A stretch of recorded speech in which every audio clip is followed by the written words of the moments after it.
kwaniza wano ku SMX Media. Ekisooka wanino stories zaffe zibeera nyimpi nnyo dakiika 3 kunnya ekinene nnyo dakiika 5. Ekyokubiri stories zaffe zisooka zikombatinga nga tetunnaziteekayo ku YouTube ozibeere nga ziwewuka data aleme kubeera nga agenda mungi nnyo gwe agenda okubeera ng'oziraba. So genda kusaba bambi subscribinga no ku SMX Media togenda beera ngo missing updates naddala mu entertainment industry. Nyiga ekyo ekigambo ekiriko subscribe togenda kuddamu kubeera ngo missing updates naddala mu entertainment industry. No story njikoze naye ndi musanyufu nnyo okubeera nga ndimugikola kubanga ngikolera mu biti bibiri. Abo abavubuka boolaba bonna nno basajja naye abo bonna boolaba group nga we zaabadde bonna basiyazi ate nga bali mu ggwanga lyaffe lino erya Uganda mu kitundu eky'ennansana mawulire gannaku naye ate gasanyu erinze ndi musanyufu okubeera nga eno story ndi mukubeera nga ngikola gwe weena subscriber wange bambi ng'oli musiyazi ogenda kunsonyiwa ku kino naye nze ng'omuntu siwagira basiyazi ate siri musiyazi neera Katonda walimbuuza mbu SMX Media wakola YouTube channel wagikozesaako okulungamya abantu mu kkubo ettukuvu ndi mugamba ye Katonda nagikolerako story eyali egaana ekintu kyowagaana mu Bayibuli ne mu Qur'ani kintu ki ekyokuvumirira ebisiyaga oba abasiyazi ekintu ky'okulya ebisiyaga oba okuvumirira abo bonna abali ebisiyaga kyannaku nnyo nti eno story ngikoze naye nga bendi mu kubeera nga ngikolako bantu bawano mu ggwanga erya Uganda just waneno ne nansana waneno ate nga baana baffe bawano mu ggwanga erya Uganda bannange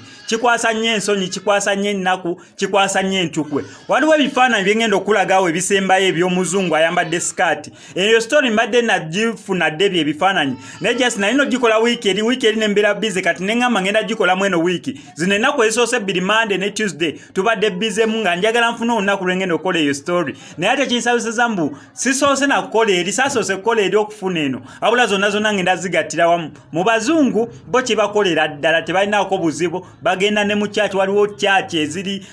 ezikkiririza ddala abantu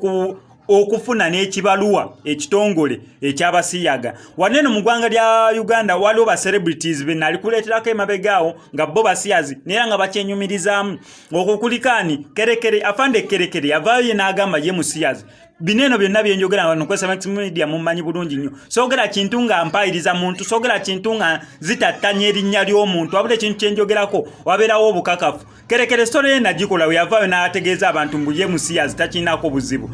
ne Keko omuyimbi bamujjukira Keke yali akuba hip hop nga Rachel tunamufuna yakubanga hip hop oli naddala w'oluzungu Keko yavaayo n'akyatula mu lwatu mbunze nagenda ova mu ggwanga erya Uganda ng'amateeka ga Uganda teganzikiriza kulya bisiyaga twe kugenda mu nsi ye gyawulira gye bakkiriza okulya ebisiyaga